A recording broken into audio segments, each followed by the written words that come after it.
Hello everyone, I am Sunny your physics teacher. Welcome back to my YouTube channel. तो एसी के आज के इस लेक्चर में देखो हम क्या क्या पढ़ने वाले हैं। सबसे पहले पढ़ेंगे average power dissipation in AC circuit. मतलब कोई एसी सर्किट होगा, वहाँ पे रजिस्टर लगे हुए हो सकते हैं, इंडक्टर्स और कैपेसिटर, और नीचे एसी सप्लाई होगी। तो पूरे उस एसी सर्किट में ऑन एन एवरेज कितनी पावर डिसिपेट होगी, इसके डेरिवेशन को हमें ड्राइव करेंगे। ठीक है। और फिर उसके बाद में हम क्या पढ़ेंगे कि DC ammeter, DC volt meter, एक तो इनमें, और जो एसी एमीटर वोल्ट मीटर होते हैं इनमें क्या डिफरेंस होता है। और फिर लास्ट में हम क्या पढ़ेंगे कि वोल्टलेस करंट क्या होता है।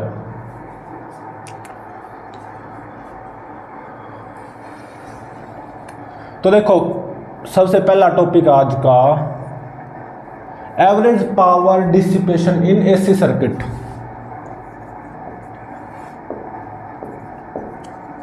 Average power dissipation in AC circuit.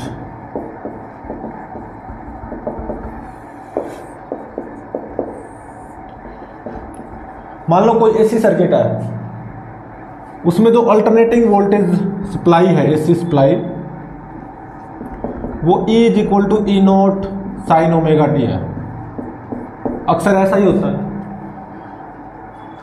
और इस एसी सप्लाई की वजह से जो एसी करंट फ्लो करेगा वो मान लो कुछ ऐसे है, I is equal to I naught sine omega T plus phi.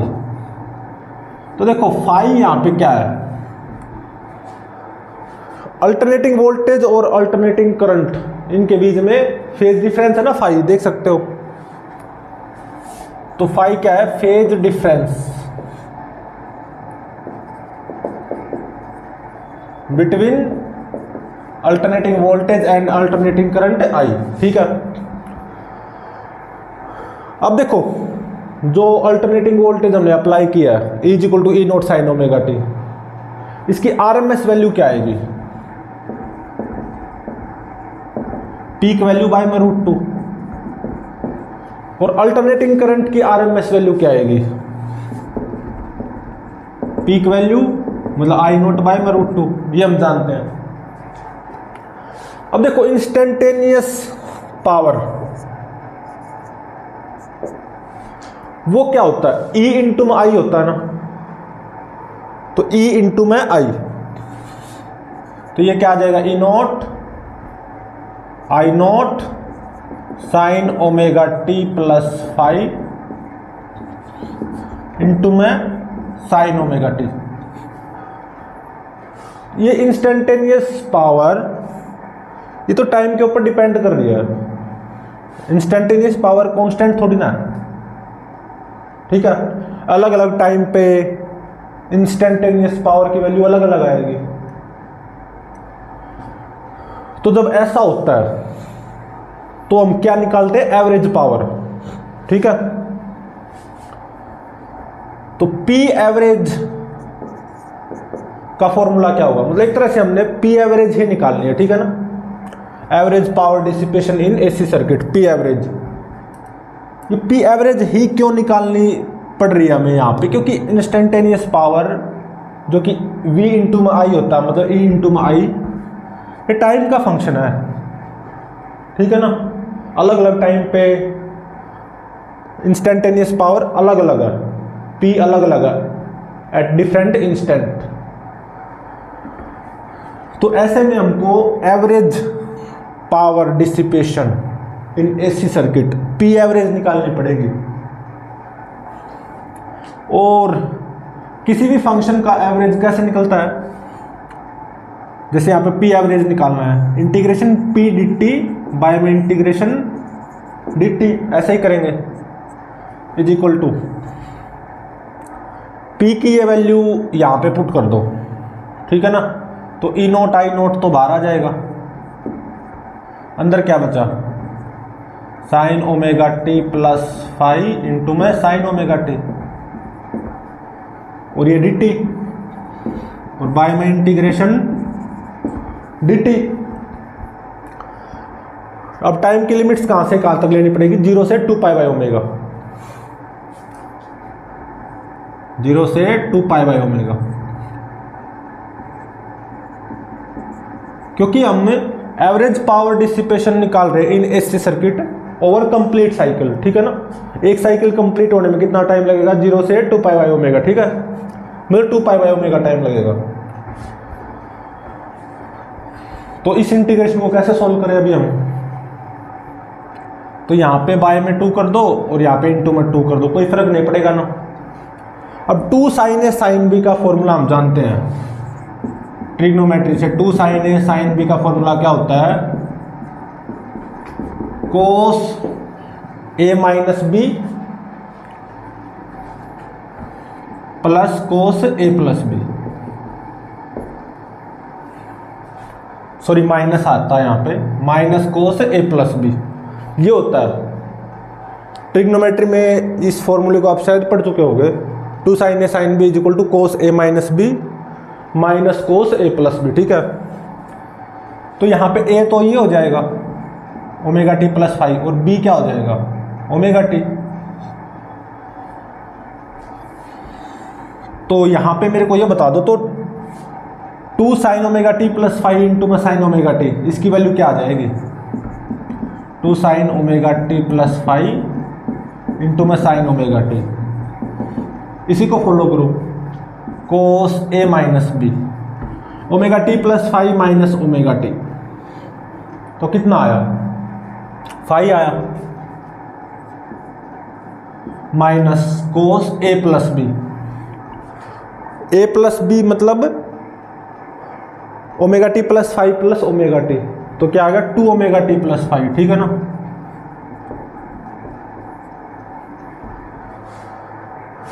तो आप यहाँ पे अभी क्या कर सकते हो, 2 sine omega T plus 5 into में साइन ओमेगा टी, इसकी जगह क्या पुट कर सकते हो, कोस 5 minus cos 2 omega T plus 5। इससे क्या होगा, इंटीग्रेशन को सोल्व करना आसान हो जाएगा, ठीक है।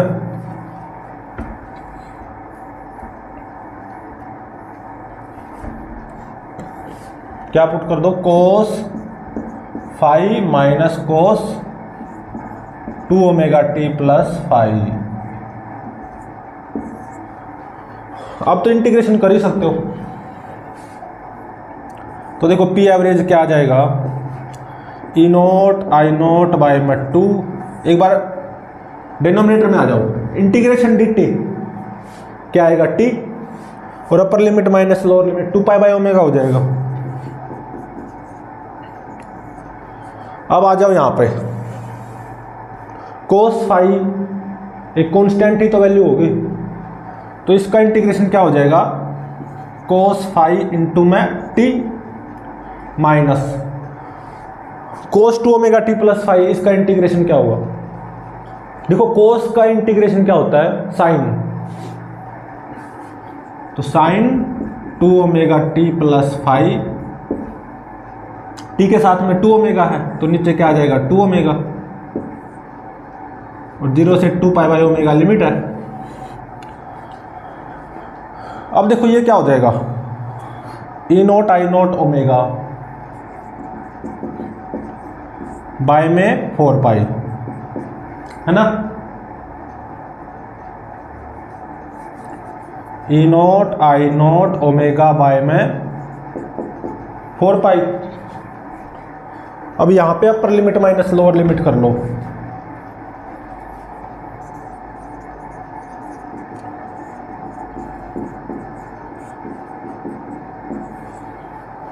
अपर लिमिट पुट करो यहाँ पे, जहाँ पे टी दिखाई दे रहा है वहाँ पे 2 पाई बाई ओमेगा पुट कर दो, तो कोस 5 इंटू में 2 pi by omega minus 1/2 omega,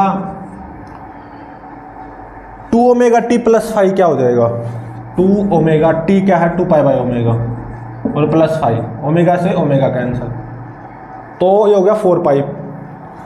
तो ये क्या हो जाएगा, sine 4 pi plus 5, sine 4 pi plus 5, ये क्या होता है साइन 5, ठीक है।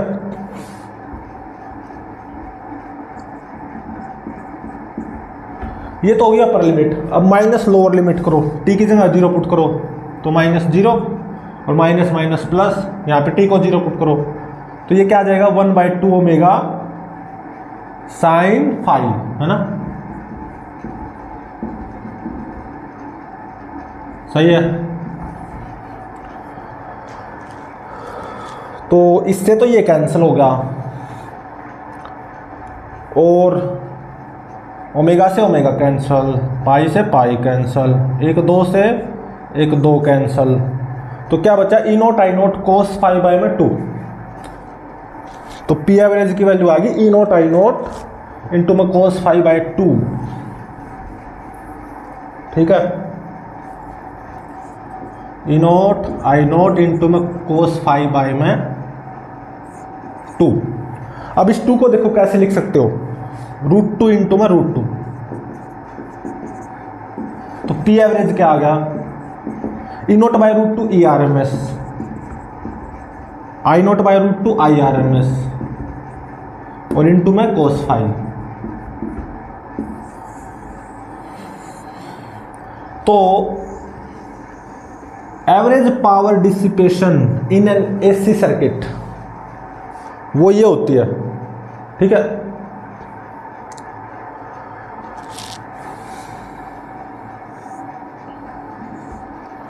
एवरेज पावर डिसिपेशन क्यों बोल रहा हूं,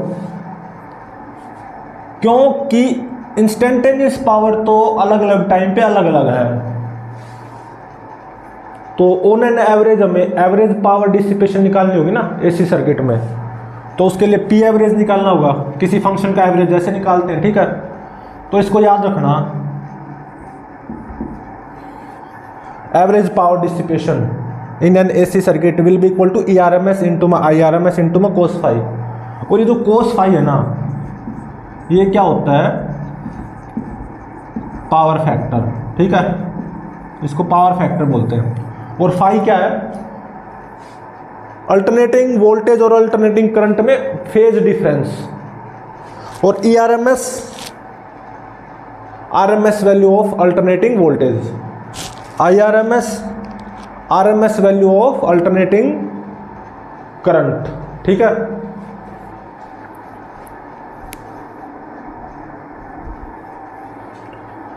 तो ये फॉर्मूला आपको याद रखना होगा, ठीक है ना। P average is equal to E R M S I R M S cos phi, where cos phi is power factor, ठीक है। एसी सर्किट का पावर फैक्टर क्या होता है, कोस फाइव। इस पर न्यूमेरिकल भी बन जाता है, कोस फाइव पूछ लेते हैं, ठीक है ना।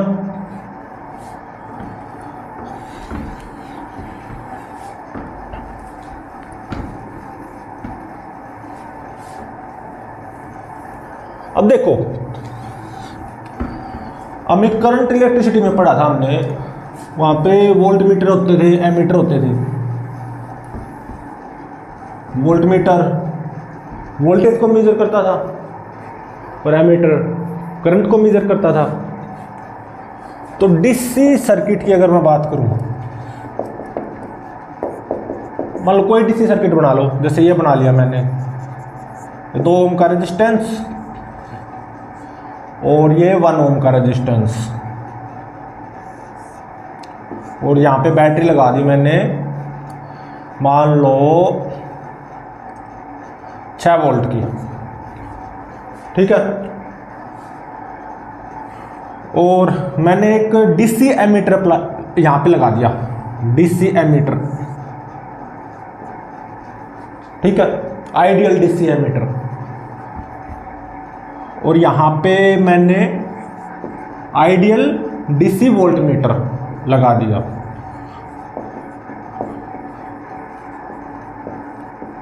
एक बार करंट इलेक्ट्रिसिटी चैप्टर में आ जाओ, ठीक है ना, एसी को थोड़ी देर के लिए भूल जाओ। और ये क्या है, आइडियल डीसी एमीटर। अब देखो,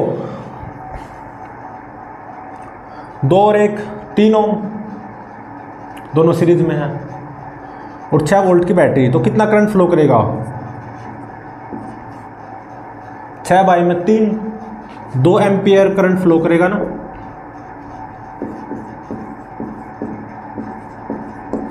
ठीक है।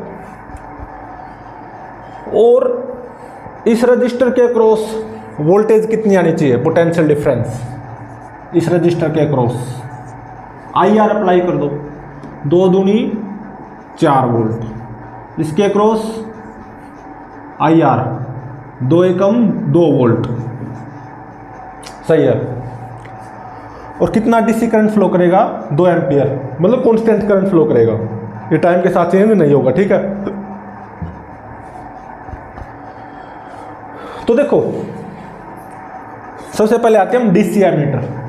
DC एमीटर क्या करता है? वो एवरेज वैल्यू को मेजर करता है, करंट की एवरेज वैल्यू। यहाँ पे 2 एम्पियर करंट फ्लो कर रहा है, हमें पता है, और 2 एम्पियर कांस्टेंट करंट है। कांस्टेंट करंट की एवरेज वैल्यू वही कांस्टेंट करंट हो जाएगा। तो 2 एम्पियर ये जो कांस्टेंट करंट फ्लो कर रहा है, इसकी एवरेज वैल्यू भी 2 एम्पियर ही आएगी। तो ये एमीटर कितनी रीडिंग देगा? 2 एम्पियर। क्योंकि आइडियल DC एमीटर मतलब DC एमीटर क्या मेजर करता है? Average value of current. और यहाँ पे करंट ही 2 एम्पियर कांस्टेंट फ्लो कर रहा है, तो 2 एम्पियर कांस्टेंट करंट है ना, टाइम के साथ चेंज नहीं हो रहा है, इसकी एवरेज वैल्यू 2 ही आ जाएगी। तो ये DC एमीटर रीडिंग क्या देगा? 2 ही देगा। अब आइडियल DC वोल्टमीटर क्या करता है? Average value of voltage measure करता है। It measure average value of voltage. अब देखो 2 एम्पियर ही करंट फ्लो करेगा, इसके क्रॉस कितनी वोल्टेज आएगी? 4 वोल्ट। V = IR अप्लाई कर दो, तो इसके क्रॉस वोल्टेज टाइम के साथ चेंज नहीं हो रही, 4 वोल्ट ही रहेगी। तो इसकी एवरेज वैल्यू भी क्या हो जाएगी? 4 वोल्ट ही हो जाएगी, क्योंकि DC वोल्टमीटर हमेशा average value of voltage measure करता है। तो इसके क्रॉस वोल्टेज तो 4 ही वोल्ट है ना, टाइम के साथ चेंज नहीं हो रही, तो 4 वोल्ट की एवरेज वैल्यू क्या हो जाएगी? 4 ही हो जाएगी। तो ये इसकी रीडिंग क्या होगी? 4 वोल्ट, ठीक है। अब आ जाओ AC सर्किट में।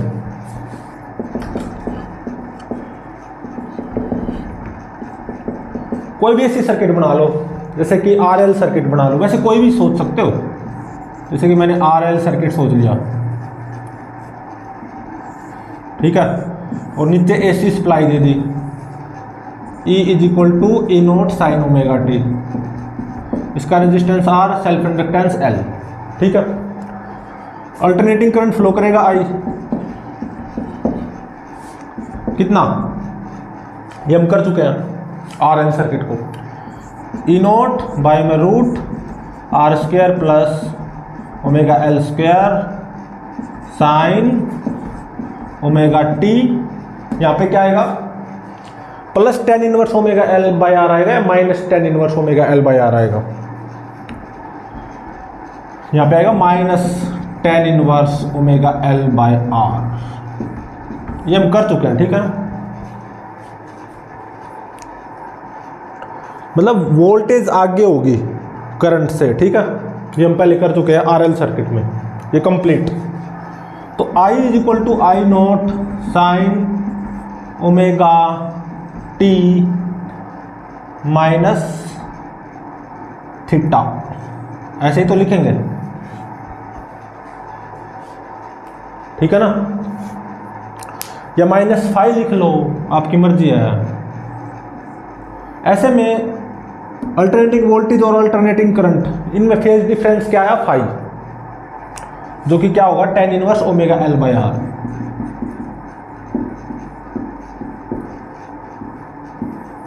ठीक है।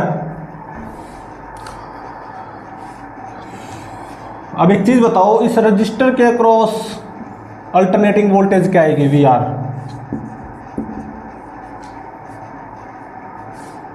I0 इंटू में R, मतलब E0 R बाय में √R² प्लस ωL² इंटू में sine ωt minus tan 1 ωL/R। ये कर चुके हैं पूरा, ये RL सर्किट ये हम कर चुके हैं, ठीक है, लास्ट लेक्चर में। इंडक्टर के क्रॉस अल्टरनेटिंग वोल्टेज क्या आएगी? VL।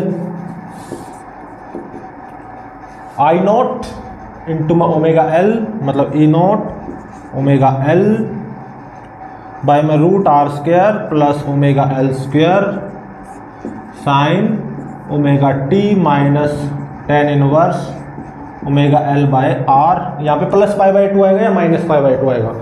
इंडक्टर के केस में करंट पीछे रहता है,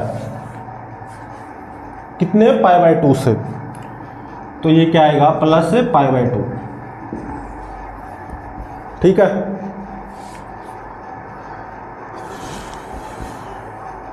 ऐसा ही होगा बिल्कुल।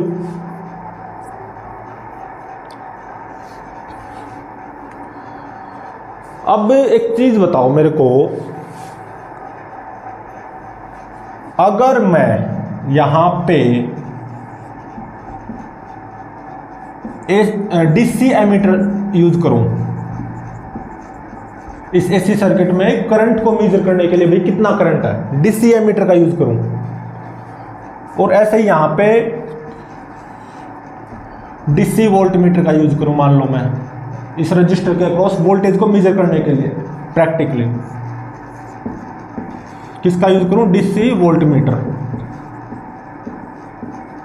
और यहां पे इंडक्टर के अक्रॉस वोल्टेज को मेजर करने के लिए प्रैक्टिकली डीसी वोल्ट मीटर का ही यूज करूं, तो इन तीनों की रीडिंग क्या आएगी, जीरो आएगी। वो कैसे देखो, चाहे डीसी एमीटर हो चाहे डीसी वोल्ट मीटर हो, वो एवरेज वैल्यू बताता है। डीसी एमीटर करंट की एवरेज वैल्यू बताता है हमेशा, डीसी वोल्ट मीटर वोल्टेज की एवरेज वैल्यू बताता है। अब यहाँ पे जो करंट फ्लो कर रहा है सर्किट में आई, वो तो ऐसा है I naught sine omega T minus phi type, ठीक है ना। तो इस करंट की एवरेज वैल्यू क्या आएगी, जीरो आएगी। ये हम बिल्कुल स्टार्टिंग में कर चुके हैं फर्स्ट लेक्चर में। क्या आएगी इसकी average value, zero. For complete cycle क्या आएगी एवरेज वैल्यू, जीरो। तो ये कितनी रीडिंग देगा, जीरो। ये ऐसा बताएगा जीरो करंट है इस एसी सर्किट में। ये AC ammeter sorry DC ammeter इस एसी सर्किट में जीरो करंट बताएगा, क्योंकि डीसी एमीटर तो हमेशा करंट की एवरेज वैल्यू को मेजर करता है, और इस करंट की एवरेज वैल्यू क्या रहेगी, जीरो फॉर कंप्लीट साइकिल। ठीक है, अब इस रजिस्टर के अक्रॉस अल्टरनेटिंग वोल्टेज क्या आई थी, वी आर, ये आई थी V R is equal to V R naught sine omega T minus tan inverse omega L by R. इसकी एवरेज वैल्यू क्या आएगी, जीरो ही आएगी। तो ये डीसी वोल्ट मीटर इस रजिस्टर के अक्रॉस कितनी रीडिंग बताएगा, जीरो। ऐसे ही देखो इस इंडक्टर के अक्रॉस अल्टरनेटिंग वोल्टेज ये आई है V L naught into sine omega T minus tan inverse omega L by R plus pi by two, ठीक है ना। तो इसकी भी एवरेज वैल्यू क्या आएगी, जीरो, क्योंकि डीसी वोल्ट मीटर वोल्टेज की एवरेज वैल्यू बताता है, और इसकी एवरेज वैल्यू भी क्या रहेगी, जीरो। फॉर कंप्लीट साइकिल क्या रहेगी एवरेज वैल्यू, जीरो। तो ये डीसी वोल्ट मीटर भी जीरो वोल्ट दिखाएगा। अब ये तो प्रॉब्लम होगी, करंट फ्लो कर रहा है अल्टरनेटिंग करंट ये वाला, और डीसी एमीटर जीरो वैल्यू बता रहा है, और ये दोनों डीसी वोल्ट मीटर ये भी जीरो वैल्यू बता रहे हैं। ये तो प्रॉब्लम होगी, ठीक है ना। तो इसी प्रॉब्लम को सॉल्व करने के लिए हम क्या करते हैं, डीसी एमीटर का यूज नहीं करते एसी सर्किट्स में। किसका यूज करते हैं, एसी एमीटर का। और डीसी वोल्ट मीटर्स का भी यूज नहीं करते एसी सर्किट्स में। कौन से वोल्ट मीटर का यूज करते हैं, एसी वोल्ट मीटर का, ठीक है। क्योंकि डीसी एमीटर और डीसी वोल्ट मीटर्स तो हमेशा ही जीरो वैल्यू देंगे, ये बात पक्की है। तो एसी सर्किट्स में करंट को मेजर करने के लिए एसी एमीटर का यूज किया जाता है, और वोल्टेज को मेजर करने के लिए एसी वोल्ट मीटर का, ठीक है। तो AC ammeter comma AC volt meters are used in AC circuits. AC ammeter current को मेजर करने के लिए, एसी वोल्ट मीटर वोल्टेज को मेजर करने के लिए, ठीक है। और ये दोनों ही है ना हॉट वायर इंस्ट्रूमेंट्स होते हैं, बस इसको याद रखना।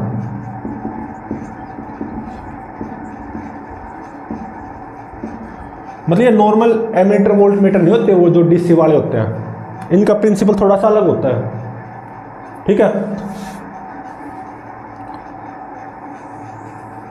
तो एसी एमीटर और एसी वोल्ट मीटर्स, इनको क्या बोला जाता है, हॉट वायर इंस्ट्रूमेंट्स, इसको बस याद रखना। तो जब आप यहां पे वोल्ट मीटर लगाओगे, कौन से वाला, एसी वोल्ट मीटर, और यहां पे जब आप एमीटर लगाओगे, कौन सा, एसी एमीटर, या मतलब तीनों क्या है, हॉट वायर इंस्ट्रूमेंट्स, ये एसी एमीटर, ये दोनों एसी वोल्ट मीटर्स। अब एसी एमीटर और AC volt meters average value को मेजर नहीं करते, ये किसको मेजर करते हैं, आरएमएस वैल्यू को। AC ammeter RMS value of current को मेजर करेगा, ठीक है, और एसी वोल्ट मीटर से RMS value of alternating voltage, ठीक है, या आरएमएस वैल्यू ऑफ वोल्टेज, उसको मेजर करेगा। अब यहाँ पे आई करंट फ्लो कर रहा था और वो ये था, आई नोट ये था, है ना, I is equal to I naught sine omega T minus phi type. तो पीक वैल्यू तो अल्टरनेटिंग करंट की आई नोट है, मैक्सिमम वैल्यू। तो आरएमएस वैल्यू क्या हो जाती है, आई नोट बाई में रूट टू।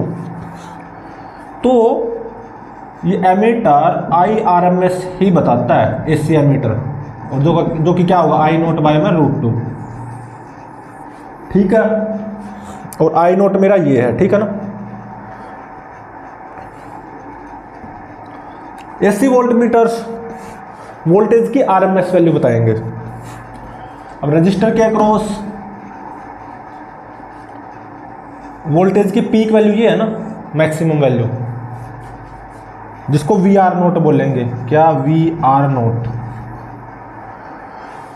तो यहां पे इस रजिस्टर के अक्रॉस वोल्टेज की आरएमएस वैल्यू क्या हो जाएगी, V R naught by root two.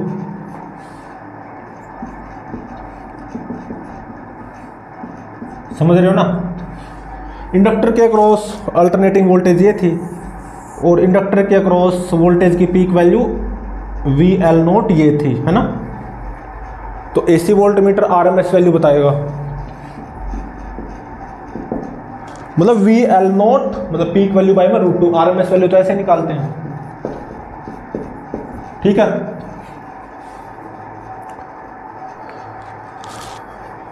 तो अभी आपको ये पता चला कि जो हम करंट इलेक्ट्रिसिटी में एमीटर्स वोल्ट मीटर्स का यूज करते थे, और जो यहाँ पे एसी सर्किट्स में एमीटर और वोल्ट मीटर्स का यूज करते हैं, ये अलग होते हैं।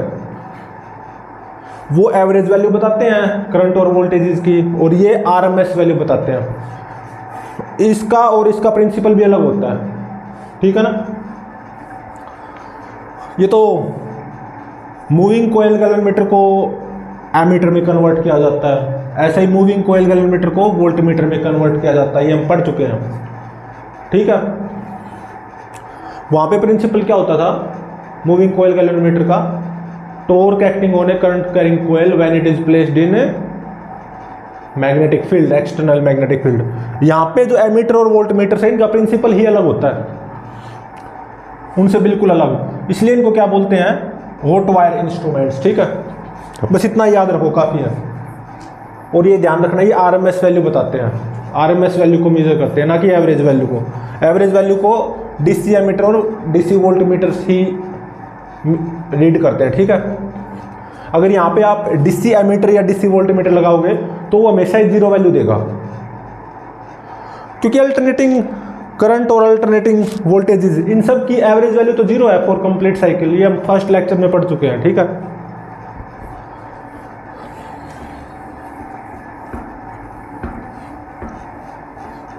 तो मतलब यहां पे आप एसी वोल्ट मीटर जब आप लगाओगे रजिस्टर के अक्रॉस, तो V R naught by root two ही वैल्यू देगा वो, V R naught by root two मतलब आरएमएस वैल्यू, मतलब constant value V R naught by root two. क्योंकि वी आर नोट ये पर्टिकुलर वैल्यू है ना, इसका बाय में √2 कर दो, इतनी पर्टिकुलर वैल्यू देगा ये volt meter, AC volt metre. ऐसे यहाँ पे VL0/√2, ठीक है। और यहाँ पे एसी एमीटर I0/√2 ही पर्टिकुलर वैल्यू देगा, ठीक है।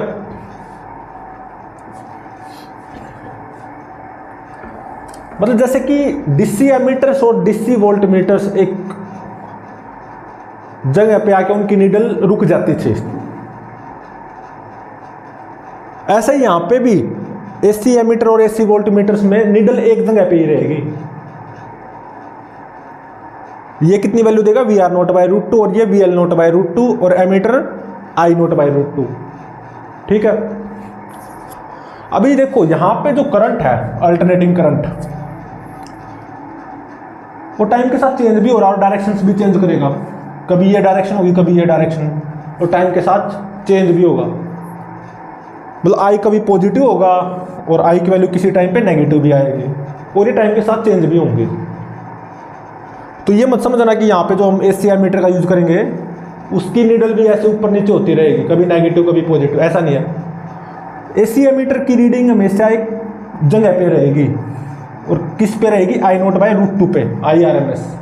ऐसे ही एसी वोल्ट मीटर्स, इस रजिस्टर के अक्रॉस वोल्टेज अल्टरनेटिंग वोल्टेज है, देखो टाइम के साथ चेंज होगी, कभी ये पॉजिटिव नेगेटिव आएगा, कभी ये पॉजिटिव नेगेटिव आएगा, कभी ये पॉइंट हायर पोटेंशियल लोअर, कभी ये हायर पोटेंशियल ये लोअर, और ये टाइम के साथ चेंज भी होंगे। तो ऐसा मत समझना कि ऐसी एसी वोल्ट मीटर की जो नीडल है वो कभी नेगेटिव में जाएगी, नेगेटिव वोल्टेज कभी पॉजिटिव वोल्टेज, ऐसे नहीं होगा। एसी वोल्ट मीटर की जो नीडल है वो एक जगह पे ही रहेगी, कहाँ पे, VR0/√2 पे, ऐसे यहाँ पे VL0/√2 पे, ठीक है।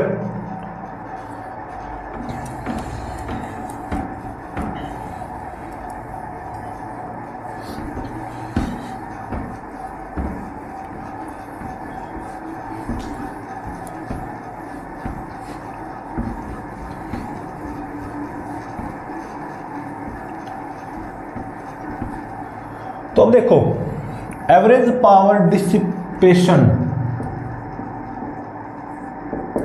इन एसी सर्किट, वो क्या आई थी, IRMS और ERMS और cos फाई, ये आई थी ना, ये फॉर्मूला आया था। फाई क्या था, phase difference between alternating voltage, मतलब AC supply and alternating current, ठीक है।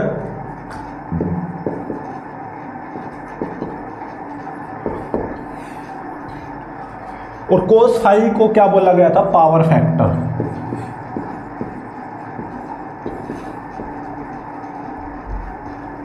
ठीक है। तो एक न्यूमेरिकल करते हैं पावर फैक्टर पे, चलो एक न्यूमेरिकल।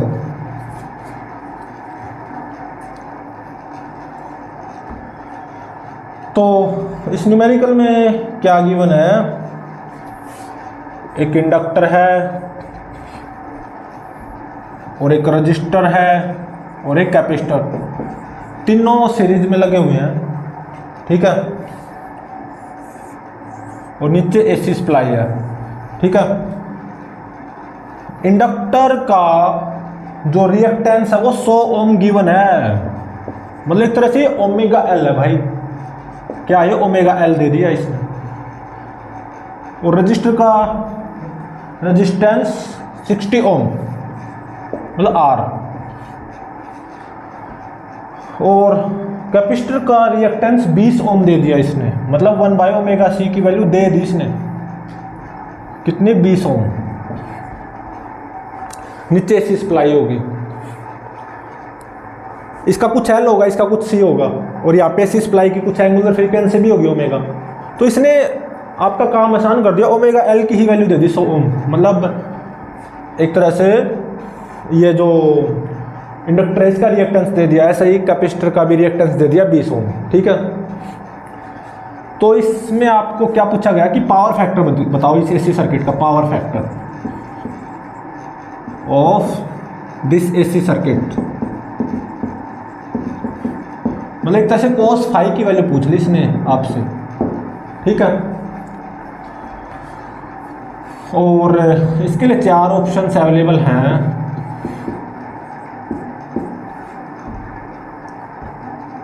One by 5, 2/5, 3/5, 4/5। ठीक है, ये 4 ऑप्शंस अवेलेबल है। चलो अब इसको सोल्व करते हैं। तो ये बताओ कि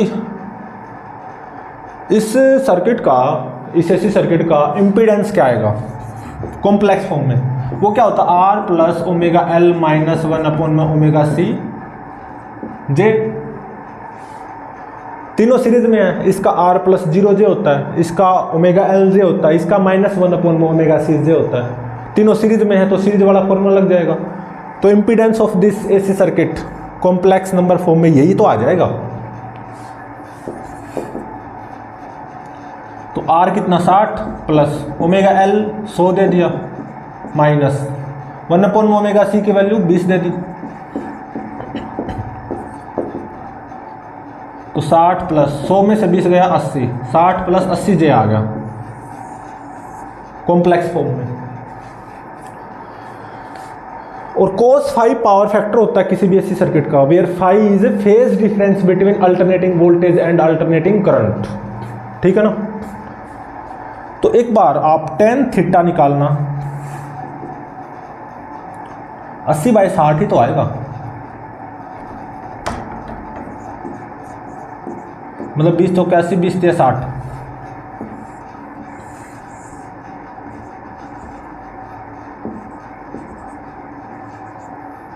ऐसे ही बनेगी राइट एंगल ट्रायंगल।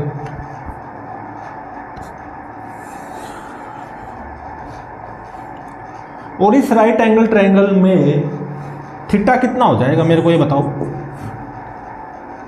कितना हो जाएगा। 53 डिग्री, 4, 3, 5। तो थीटा क्या बनेगा 53 डिग्री, बिल्कुल सही बात। और ये थीटा क्या होता है, phase of voltage minus phase of current. क्या होता है ये, phase of voltage minus phase of current.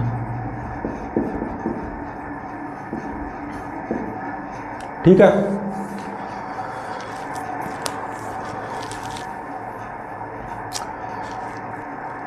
तो थीटा तो पॉजिटिव है 53 डिग्री, तो मतलब वोल्टेज आगे हुआ करंट से, अल्टरनेटिंग वोल्टेज करंट से आगे होगी। और कितने एंगल से, 53 डिग्री एंगल से।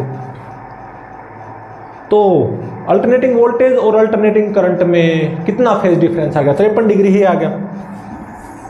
तो जो 5 phase difference between E and I होता है, तो यहाँ पे वो 5 53 डिग्री हो जाएगा ना। तो पावर फैक्टर क्या होता है, cos 5, तो cos 53 कितना आएगा यहाँ से, 3/5। बस ये आंसर हो गया, खत्म। Option C correct. ठीक है।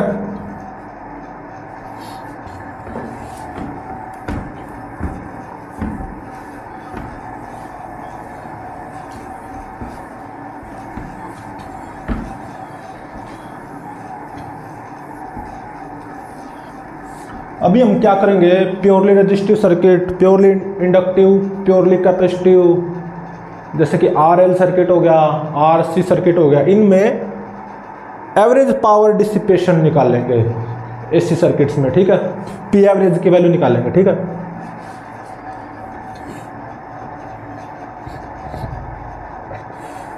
सबसे पहले ले लो प्योरली रेजिस्टिव सर्किट।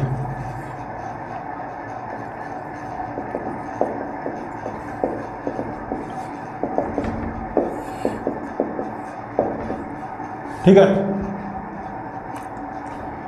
अब प्योरली रेजिस्टिव सर्किट में क्या होता है, एक केवल रजिस्टर लगा हुआ होता है जिसका रेजिस्टेंस R और नीचे AC सप्लाई होती है, E = E0 sin ωt। और इसमें अल्टरनेटिंग करंट I वो क्या फ्लो करता है, E0/R sin ωt। करंट और वोल्टेज सेम फेज में होते हैं, है ना। तो करंट और वोल्टेज के बीच में फेज डिफरेंस फाई वो कितना आ गया, 0 आ गया, 0 डिग्री। तो ई आर एम एस कितना आएगा यहाँ से, E naught by root two, I R M S I naught by में रूट टू, ये E naught by R I naught ही है, तो आई आर एम एस क्या आ जाएगा, I naught by root two, है ना। तो मतलब एक तरह से 1 by root two E naught by में आर, तो आई आर एम एस क्या हो गया, E R M S by are, ठीक है ना, या ई नोट बाय में root two are.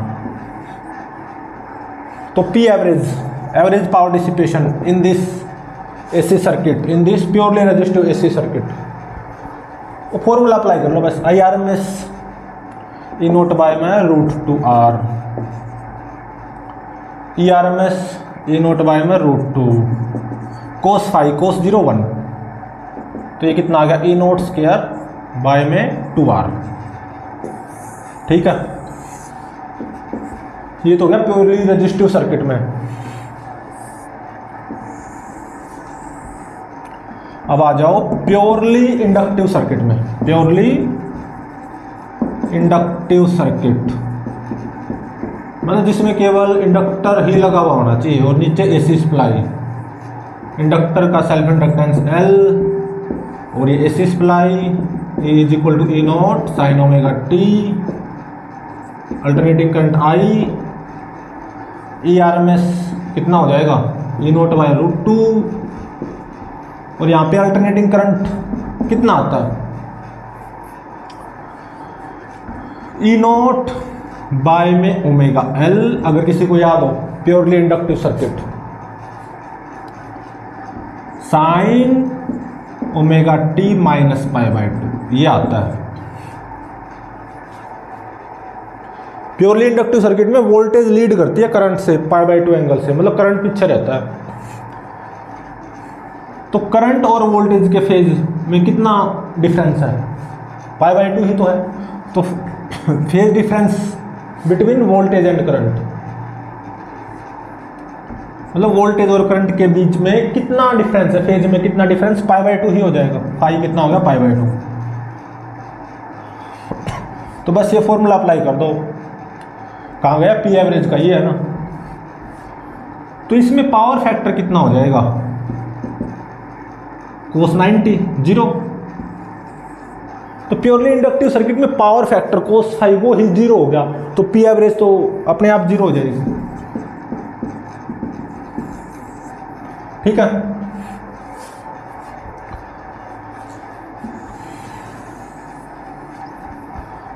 Purely inductive circuit में कोई पावर डिसिपेट नहीं होती, on an average 0 power dissipate होती है, ठीक है।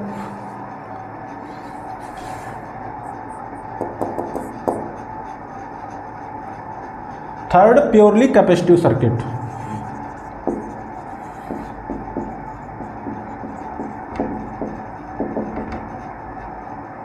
स्पेलिंग वगैरह देख लो,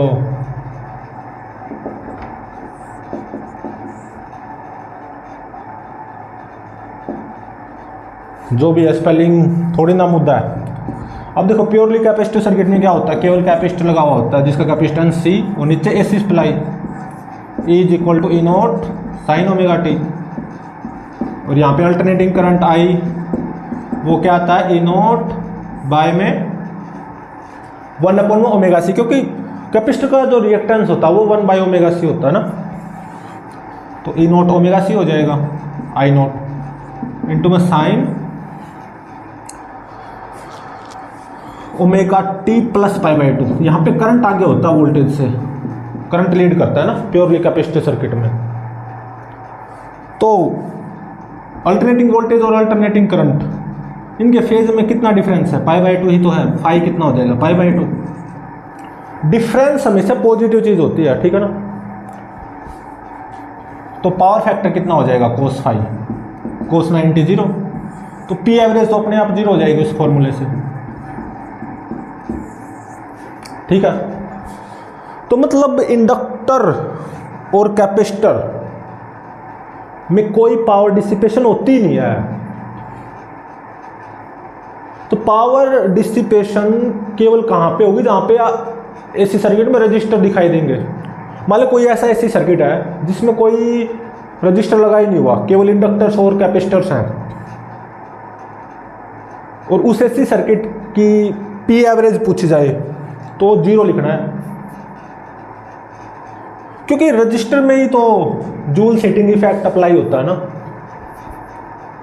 देखो रजिस्टर लगा हुआ था, यहाँ पे power dissipation I E naught square by 2R, मतलब on an average her second में E naught square by 2R इतना joule energy in the form of heat dissipate होगी फ्रॉम दिस रजिस्टर। ठीक है, यहां पे इंडक्टर्स और कैपेसिटर्स में कोई जूल सेटिंग इफेक्ट थोड़ी ना लागू होता है, तो ऑब्वियसली यहां पे इंडक्टर्स और कैपेसिटर्स के केस में एवरेज पावर डिसिपेशन क्या आएगी 0। इसका मतलब कोई भी ऐसी सर्किट हो, मतलब नीचे ऐसी सप्लाई हो, उस ऐसी सर्किट में कितने भी L और C लगा लो, लेकिन रजिस्टर कहीं पे भी मत लगाना, तो उस ऐसी सर्किट में on an average 0 power dissipation होगी। कोई रजिस्टर तो है ही नहीं, जूल सेटिंग इफेक्ट तो कहाँ से ही आएगा। ठीक है ना, समझ गए ना शायद इस बात को।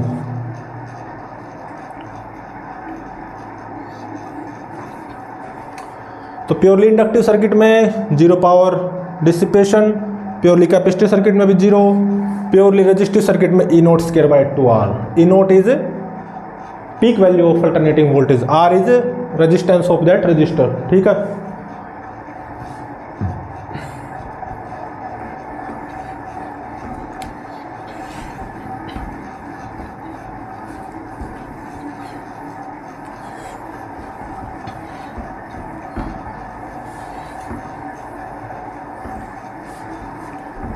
अब है ना एक चीज ध्यान से समझना जो मैं अभी बताने जा रहा हूं, बिल्कुल ध्यान से। मतलब मान लो ये एक रजिस्टर है, कॉन्सेप्ट को ध्यान से समझना। इस रजिस्टेंस का रजिस्टर का रेजिस्टेंस मान लो R1, यहाँ पे एक इंडक्टर, इसके साथ सीरीज में एक कैपेसिटर, और यहाँ पे एक रेजिस्टेंस, और यहाँ पे एक और इंडक्टर। इसका मान लो सेल्फ इंडक्टेंस L1, इसका L2, इसका कैपेसिटेंस C, इसका रेजिस्टेंस R2, और नीचे है AC सप्लाई। ठीक है,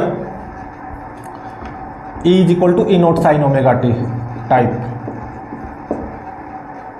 तो ऐसे करंट फ्लो करेगा I, कुछ इस तरफ जाएगा I1, कुछ इस तरफ I2। I1 और I2 भी अल्टरनेटिंग करंट होंगे और I भी अल्टरनेटिंग करंट होगा obviously.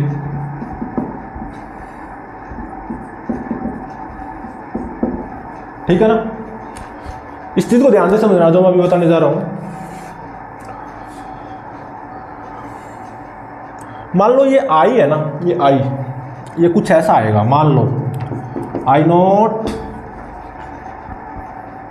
Sign omega T plus 5, मान लो कुछ ऐसा आ गया, आएगा तो कुछ ऐसा ही। तो इस I की RMS वैल्यू क्या हो जाएगी, I नोट बाय में √2, सीधी सी बात है। और मान लो ये I2 कुछ इस टाइप में आएगा, I2 नोट मतलब I2 की पीक वैल्यू इंटू में साइन ओमेगा टी, इस यहाँ पे 5 मान लो, चलो 5 ही मान लो, यहाँ पे 5 मान लो प्लस 5, तो I2 कुछ इस टाइप में आएगा। ठीक है ना, तो इस I2 की RMS वैल्यू वो क्या हो जाएगी, I2 नोट बाय में √2, सही बात है। और ये I1 मान लो कुछ इस टाइप में आएगा, I1 नोट मतलब I1 की पीक वैल्यू इंटू में साइन ओमेगा टी प्लस 5, मान लो ये कुछ इस टाइप में आएगा। तो I1 की RMS वैल्यू क्या हो जाएगी, I1 RMS peak value by में √2, I1 नोट बाय में √2 होगा, तो ऐसा ही, सही बात है।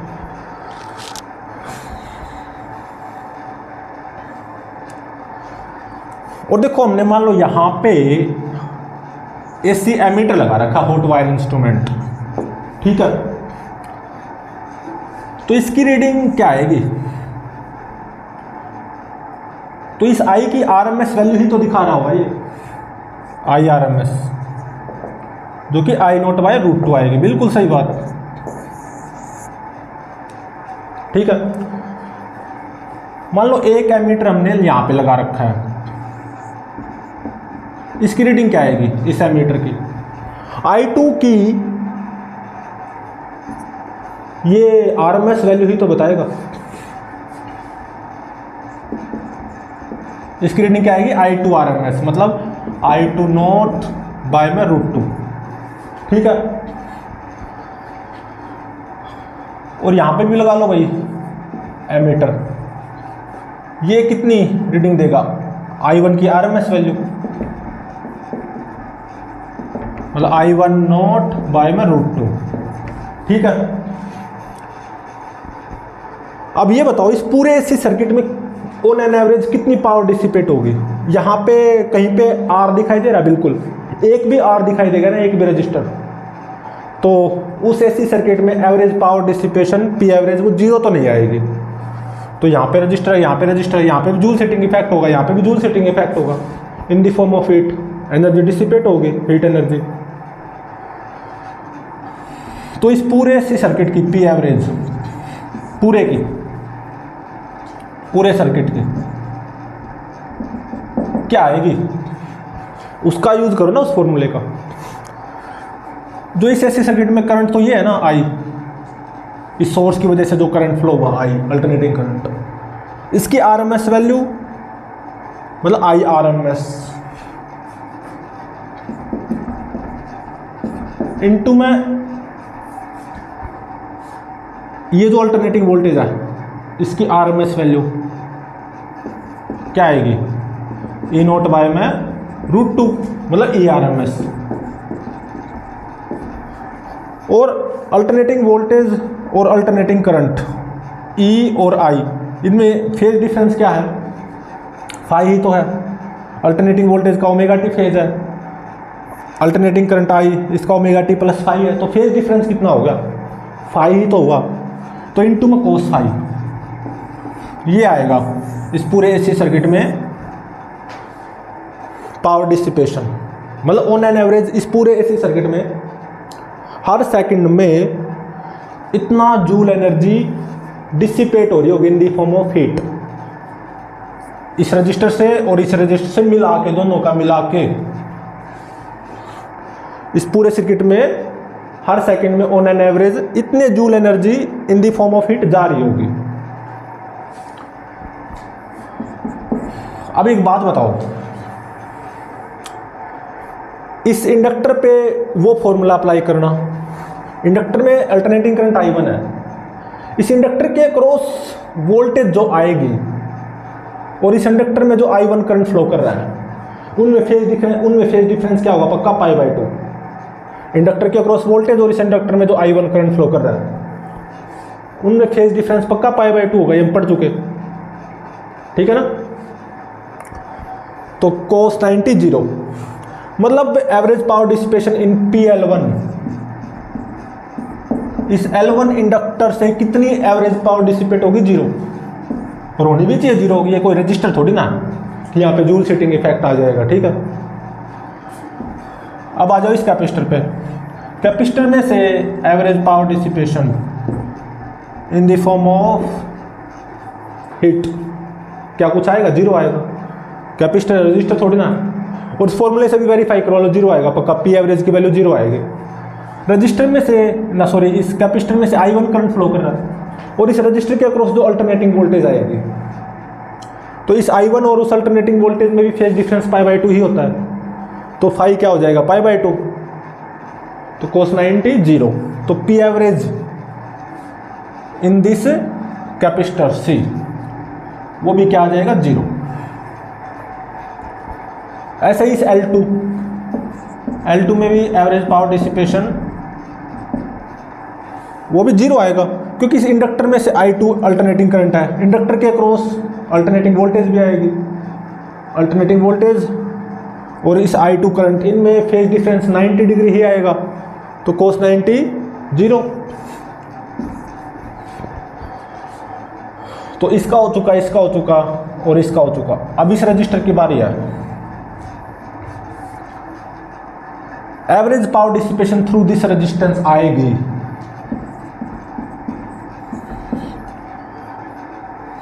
और वो कितनी आएगी, इसका यूज करो।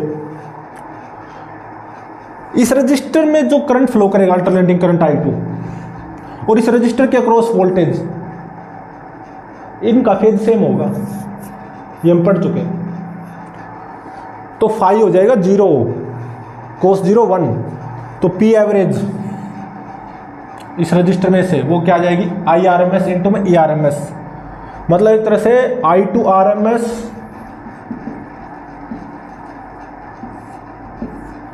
इंटू में ERMS। ERMS मतलब इसके अक्रॉस अल्टरनेटिंग वोल्टेज की RMS वैल्यू, और वो क्या होगी, I2 RMS इंटू में R2। तो I2 RMS का स्क्वायर हो जाएगा इंटू में R2, ठीक है। और cos 0 तो 1 है ही, और P average through this resistance वो कितना आएगा, similarly I square RMS into में R1।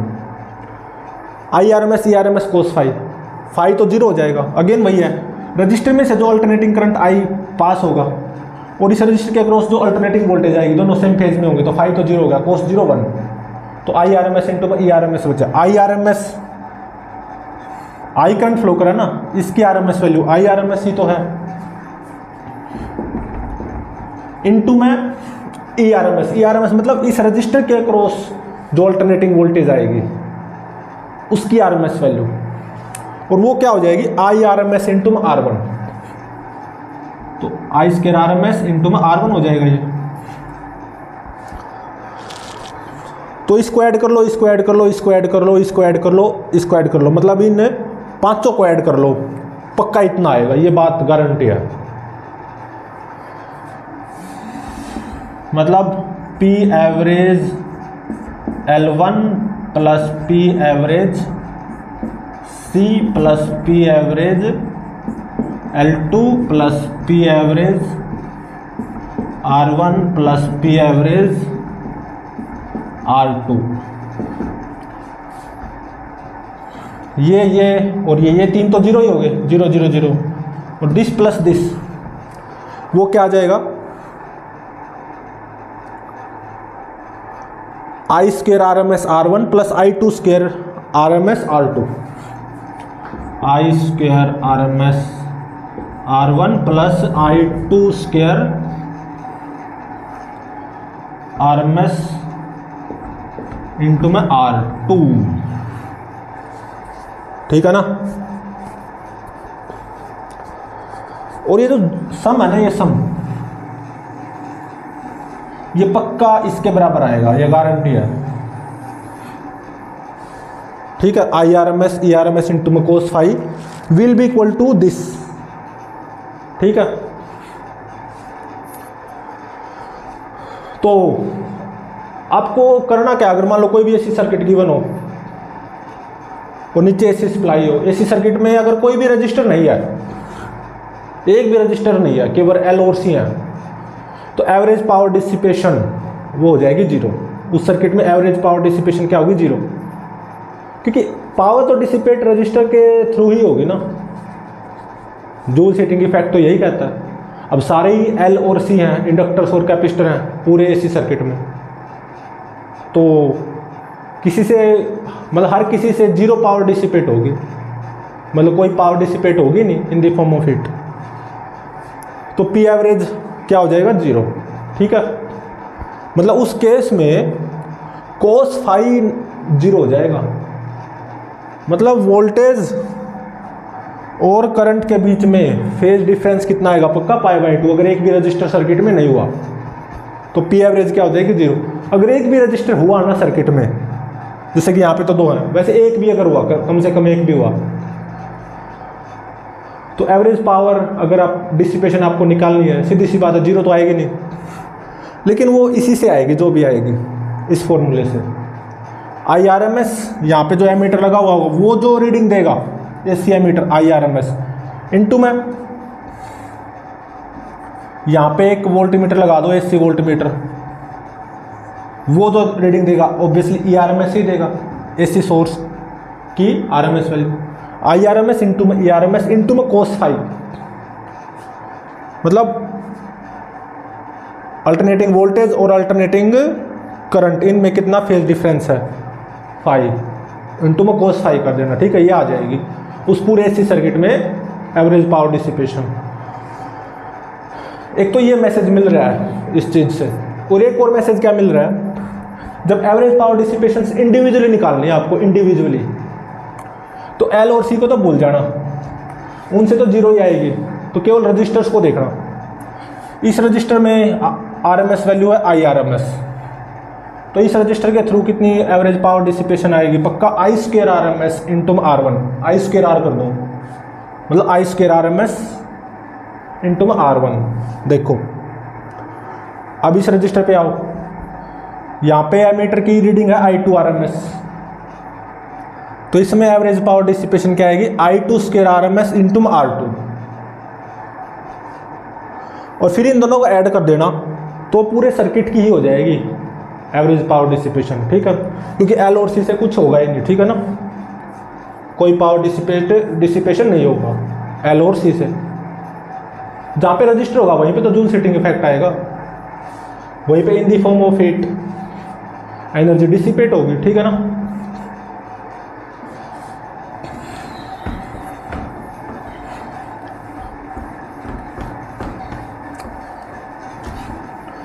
अब देखो purely resistive circuit, purely inductive और प्योरली कैपेसिटिव सर्किट में हम पावर डिसिपेशन निकाल चुके।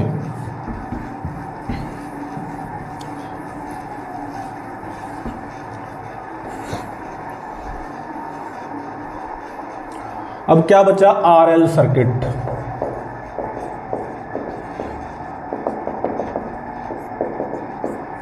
रेजिस्टेंस इंडक्टर दोनों सीरीज में, नीचे AC supply is equal to E0 sine omega T. तो जो अल्टरनेटिंग करंट फ्लो करता था वो कुछ इस टाइप का आता था ना, E0 बाय में root R² plus omega L² into में sine omega T minus tan inverse omega L by R, यही आता था ना। वोल्टेज लीड करती थी करंट को, और कितने से, tan inverse omega L by R, ठीक है। तो ये I0 हो जाएगा, और E0 तो ये है ही, तो IRMS कितना आ जाएगा, I0 बाय में √2, ERMS E0 बाय में √2, ठीक है। तो पूरे इस AC सर्किट में कितनी पावर डिसिपेट होगी, ऑन एन एवरेज कितनी पावर डिसिपेशन होगी, मतलब P एवरेज, IRMS इंटू में ERMS इंटू में cos फाई। IRMS तो ये हो जाएगा I0 बाय में √2, मतलब 1 बाय √2 इंटू में I0,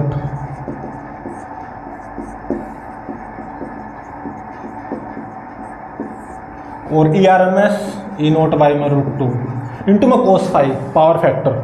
अब इसका पावर फैक्टर क्या होगा, देखो वोल्टेज और करंट में कितना फेज डिफरेंस है, tan inverse omega L by R ही तो है, मतलब ये फाई हो जाएगा, phi is equal to tan inverse omega L by R, तो मतलब tan फाई कितना आ गया, ओमेगा L बाय R। तो राइट एंगल ट्रायंगल बना लो,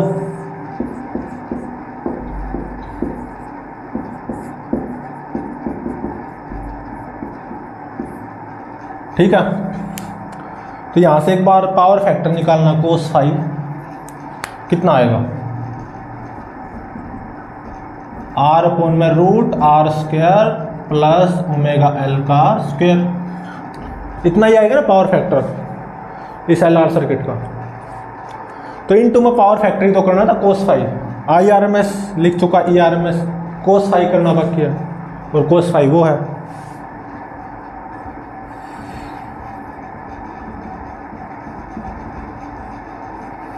ठीक है, तो पी एवरेज कितना आ गया, कितना आ गया ये, ई नोट स्क्वायर बाय में 2 और ये आर बाय में R square plus omega L का स्क्वायर, ये आ जाएगा।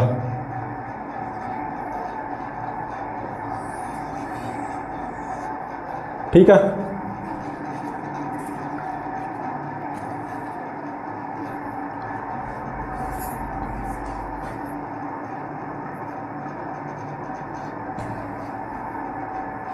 ये आ जाएगा, उस फॉर्मूले से ये आ गया। ठीक है, अब एक बार एक चीज सोचो, एक और तरीके से निकाल सकते हैं। इसमें कितनी इंडिविजुअल के लिए अप्लाई करेंगे, अभी हम इंडिविजुअल, इसके लिए पी एवरेज निकालेंगे, इसके लिए पी एवरेज, दोनों को ऐड कर देंगे, वो ये आना चाहिए। ठीक है, इसमें कितना आएगा पी एवरेज, 0, क्योंकि यहाँ पे करंट, अल्टरनेटिंग करंट आई और इस इंडक्टर के अक्रॉस अल्टरनेटिंग वोल्टेज के बीच में फेज डिफरेंस कितना होगा, 90 डिग्री, तो कोस 90 0 हो जाएगा। तो इसमें कोई पी एवरेज नहीं आएगी, पी एवरेज क्या आएगी, 0। अब केवल इसमें निकाल लो, मैंने इसमें रजिस्टर में पी एवरेज डायरेक्टली याद रखना, I square R M S into में आर कर दो बस, इसकी तो 0 होगी, रजिस्टर की पी एवरेज क्या आ जाएगी, I square R M S into में आर, मतलब I naught square by 2 into में आर, ये और ये बराबर होनी चाहिए। आई नोट ये है, आई नोट स्क्वायर करना एक बार, ई नोट स्क्वायर बाय में R square plus omega L square. ठीक है, और इंटू में आर बाय में 2, क्या और ये सेम नहीं है, बिल्कुल है। मतलब चाहे तो पूरे सर्किट के लिए अप्लाई कर लो इस तरीके से, या इंडिविजुअल के लिए। जब इंडिविजुअल के लिए अप्लाई करोगे तो एल और सी को तो भूल ही जाना, केवल रजिस्टर के लिए अप्लाई कर देना, I square R M S into में उस रजिस्टर का रेजिस्टेंस। ठीक है, तो ये और ये पक्का बराबर आएंगे, ठीक है ना, जो कि आए भी हैं। अब क्या बच गया, आरसी सर्किट।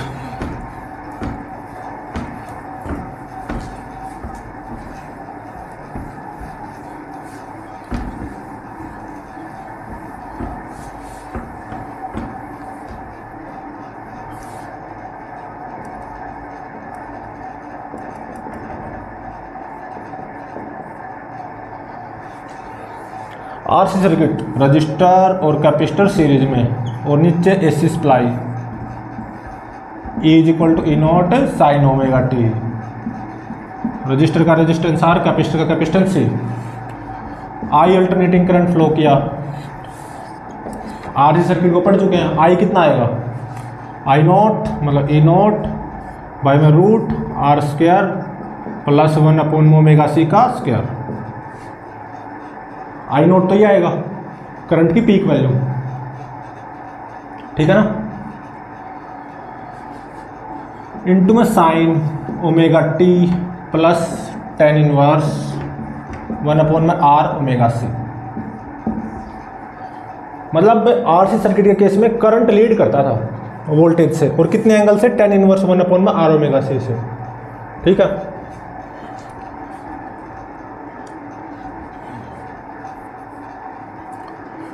तो एक तरह से अल्टरनेटिंग वोल्टेज और अल्टरनेटिंग करंट के फेज में कितना डिफरेंस आ गया, टेन इनवर्स 1 में आर ओमेगा सी ही तो आया, मतलब ये फाई हो जाएगा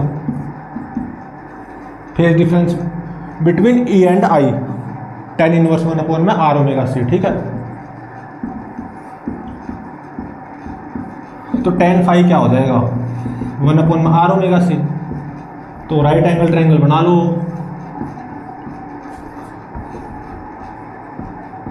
ये क्या हो जाएगा 1 प्लस आर ओमेगा सी का square root 1 plus R omega C का स्क्वायर। हाइपोटेन्यूज क्या होती है root P square plus B square. अब यहां से कोस फाई क्या आ जाएगा आर ओमेगा सी बाय में root 1 plus R omega C का स्क्वायर।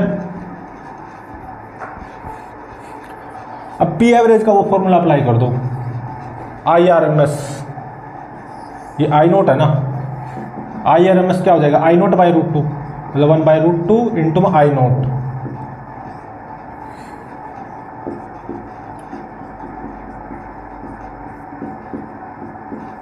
इंटू में ई आर एम एस मतलब A naught by root 2 into में कोस फाई मतलब आर ओमेगा सी बाय में root 1 plus R omega C का square.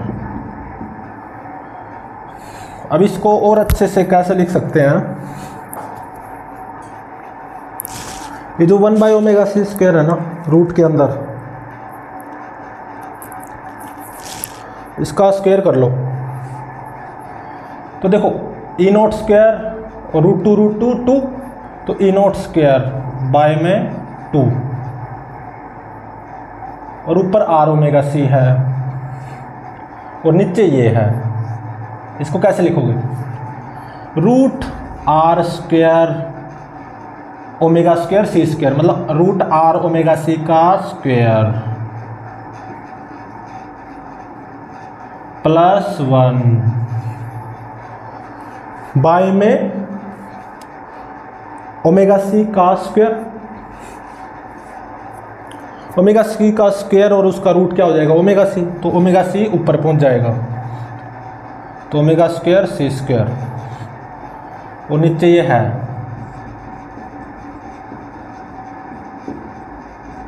तो ये क्या आ जाएगा E naught square R omega C का स्क्वायर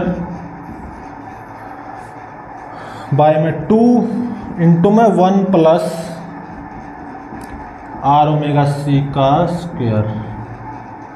ये हो जाएगा P average for this AC circuit. ठीक है,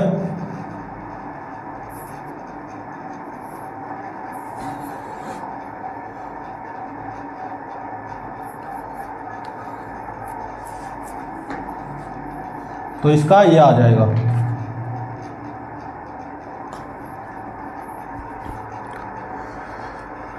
आई आर एम एस इंटू में E R M S into में कोस फाई, यही तो लगाया ना हमने।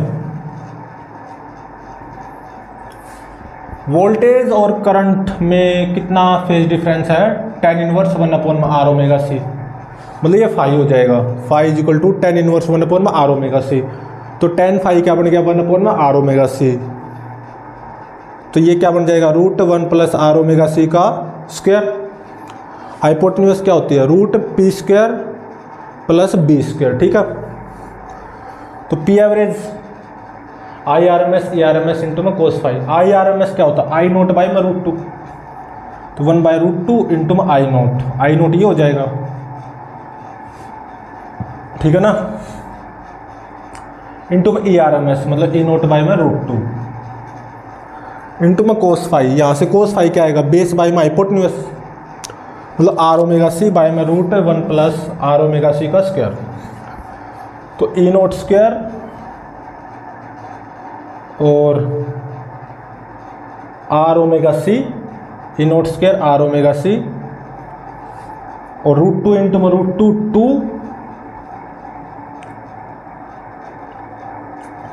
और ये क्या बन जाएगा रूट आर ओमेगा सी का स्क्वायर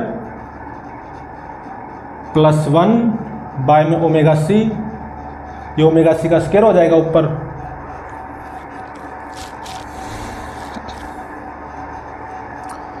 और ये root 1 plus R omega C का स्क्वायर, तो यही तो आ जाएगा E naught square R omega. ये आर तो बाहर आएगा, आर बाहर आएगा ना। ठीक है,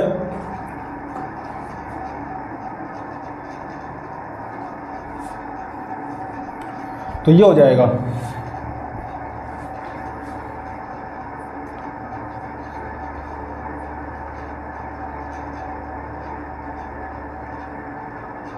ठीक है। तो अब नेक्स्ट देखो,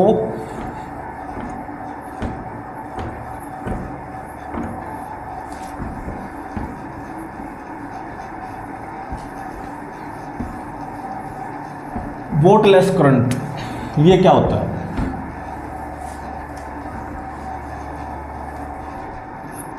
वोल्टलेस करंट,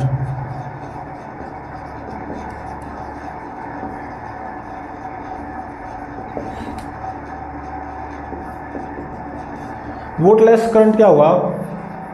एसी सर्किट में वो करंट जिसमें एवरेज पावर डिसिपेशन क्या हो? 0। It is that current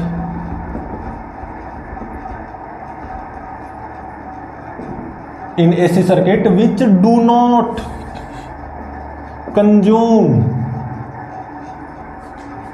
any power for its maintenance in circuit या in AC circuit।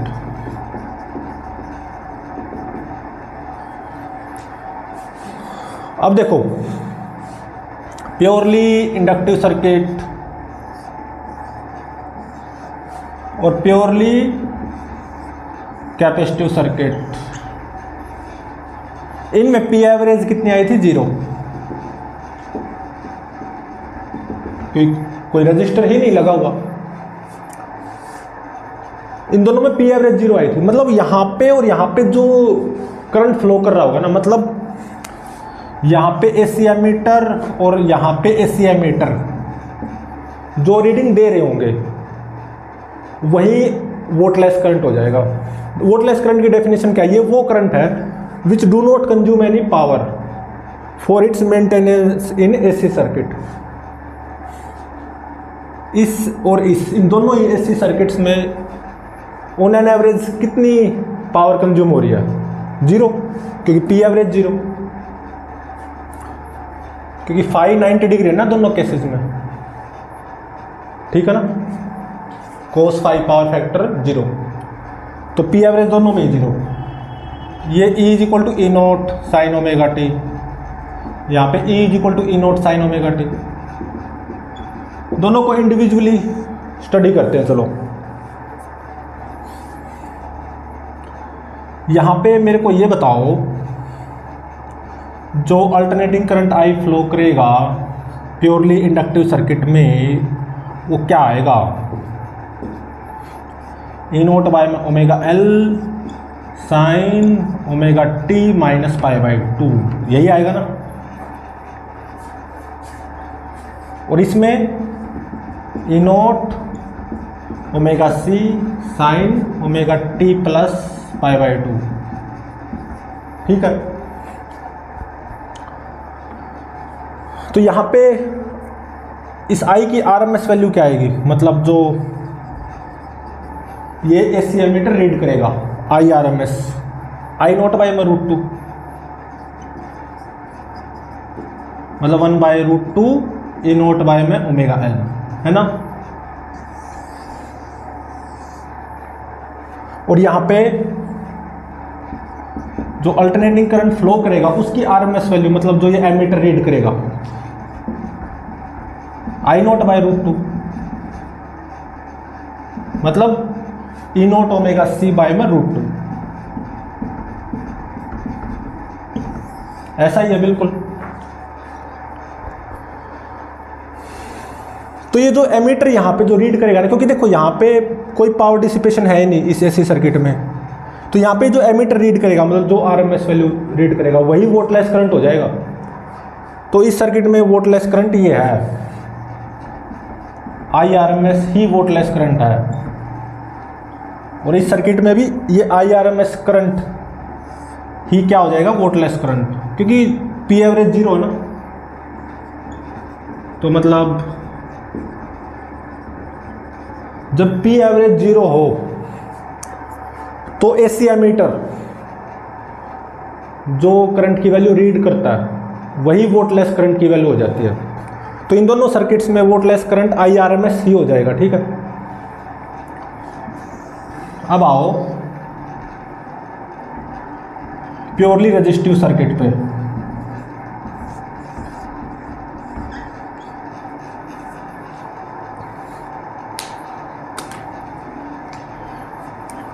नीचे S supply is equal to A naught sine omega T,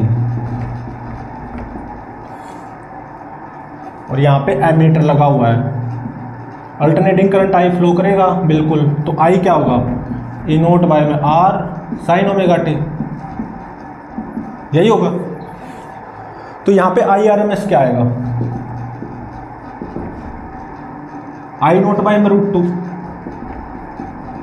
मतलब A note by में root 2 are, ऐसा ही होगा। लेकिन क्या यहाँ पे पी एवरेज जीरो आएगा, इस प्योरली रेजिस्टिव सर्किट में पी एवरेज जीरो आएगा? नहीं, क्या आया था प्योरली रेजिस्टिव सर्किट में P average E naught square by 2R, ये आया था।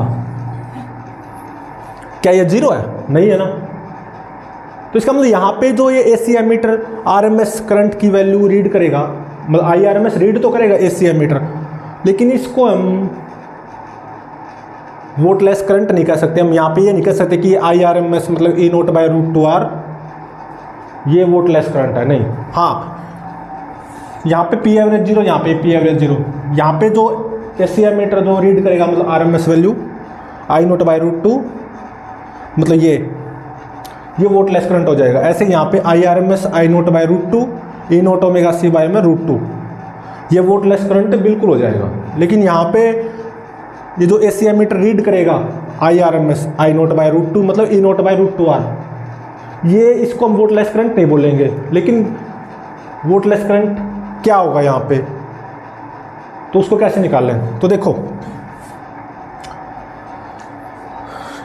इन दोनों केस में आई आर एम एस ही वोटलेस करंट हो गया है। तो जैसे मान लो प्योरली कैपेसिटिव सर्किट में देखो,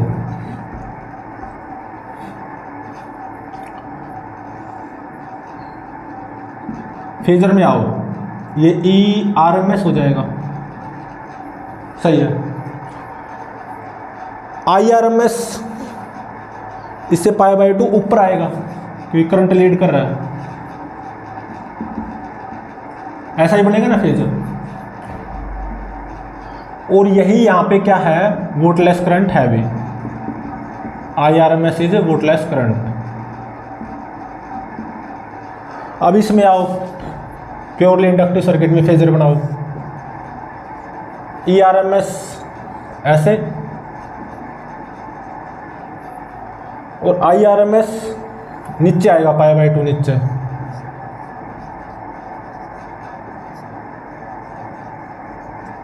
और ये I R M S wattless current है भी, बिल्कुल सही। तो वोटलेस करंट देखो, जो ई आर एम एस के परपेंडिकुलर कंपोनेंट होगा ना, आई आर एम एस का वो कंपोनेंट जो कि ई आर एम एस के परपेंडिकुलर हो, वही वोटलेस करंट होगा। ये I R M S E R M S के परपेंडिकुलर है और ये वोटलेस करंट है भी। और यहाँ पे भी देखो, ये पूरा का पूरा I R M S E R M S के परपेंडिकुलर है और ये वोटलेस करंट है भी। दोनों में I R M S wattless current है क्योंकि पी एवरेज जीरो है, इसीलिए है।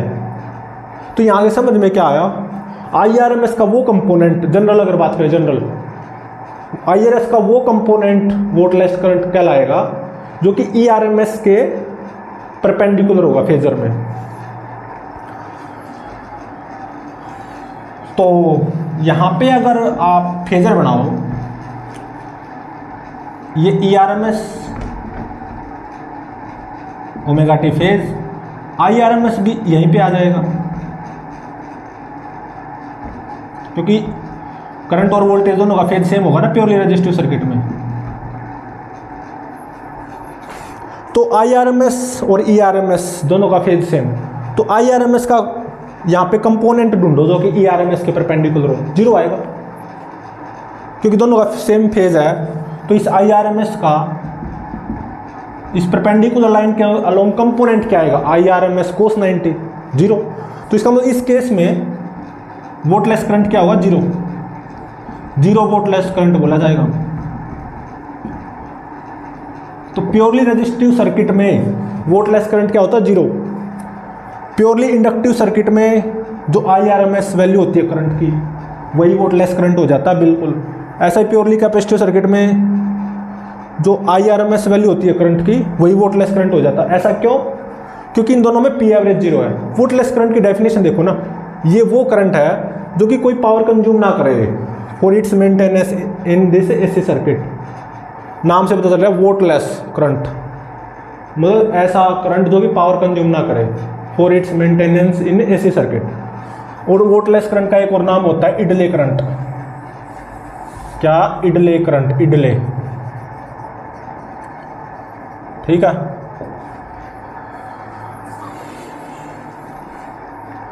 तो यहां से अगर हम जनरल बात करें वोल्टलेस करंट कैसे निकलेगा, जनरल, इसको यहां से क्या कंक्लूजन निकलता है? किसी भी ऐसी सर्किट में वोल्टलेस करंट अगर हमें निकालना हो तो क्या फॉर्मूला बनेगा? तो क्या होगा? IRMS का वो कंपोनेंट ले लो जो कि ERMS के परपेंडिकुलर हो, वही वोल्टलेस करंट हो जाएगा उस AC सर्किट में, ठीक है। मतलब मान लो फाई है, फाई फेज डिफरेंस है between alternating voltage and AC current. किसी भी AC सर्किट में फाई फेज डिफरेंस है बिटवीन अल्टरनेटिंग वोल्टेज मतलब E एंड अल्टरनेटिंग करंट मतलब I, ठीक है।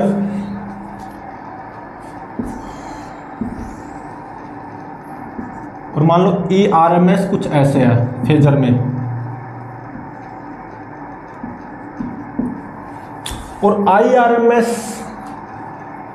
और ERMS मतलब एक तरह से अल्टरनेटिंग वोल्टेज और अल्टरनेटिंग करंट, इनके बीच में फेज डिफरेंस क्या है? फाई। तो कुछ ऐसे बनाओगे ना IRMS को, इससे फाई ऊपर। तो इस AC सर्किट में मतलब ये जो फेजर डायग्राम है जिस भी AC सर्किट का है, तो उस AC सर्किट में वोल्टलेस करंट क्या बोला जाएगा? तो मैंने बताया था ना वोल्टलेस करंट तो वो होगा ना IRMS का वो कंपोनेंट जो कि ERMS के क्या हो? परपेंडिकुलर। तो IRMS के दो कंपोनेंट कर लो, एक तो ERMS के अलोंग आएगा क्या? IRMS cos फाई, और एक ये कंपोनेंट आएगा IRMS का ERMS के परपेंडिकुलर IRMS साइन फाई। तो बस यही है वोल्टलेस करंट, क्योंकि ये ERMS के परपेंडिकुलर है ना, IRMS का ये कंपोनेंट ERMS के परपेंडिकुलर है, देखो। तो ये क्या हो जाएगा? वोल्टलेस करंट। तो जनरल फॉर्मूला ये आया है IRMS साइन फाई। ये क्या होता है? किसी भी AC सर्किट में वोल्टलेस करंट अगर आपको निकालना हो तो इस फॉर्मूले से निकलेगा, ध्यान रहे। उस AC सर्किट में जो अल्टरनेटिंग करंट फ्लो कर रहा है AC सोर्स की वजह से, अल्टरनेटिंग वोल्टेज सोर्स की वजह से जो अल्टरनेटिंग करंट फ्लो करेगा उसकी RMS वैल्यू निकाल लेना, और अल्टरनेटिंग करंट और अल्टरनेटिंग वोल्टेज उन दोनों में फेज डिफरेंस जो आएगा वो मान लो फाई आएगा। फेज डिफरेंस फाई हमेशा पॉजिटिव होता है, ठीक है। तो साइन फाई कर देना IRMS इंटू में साइन फाई। तो उस AC सर्किट में वोल्टलेस करंट ये बोला जाएगा IRMS इंटू में साइन फाई, ठीक है।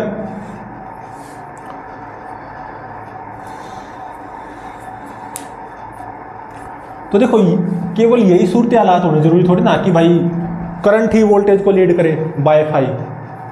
ऐसा भी हो सकता है कि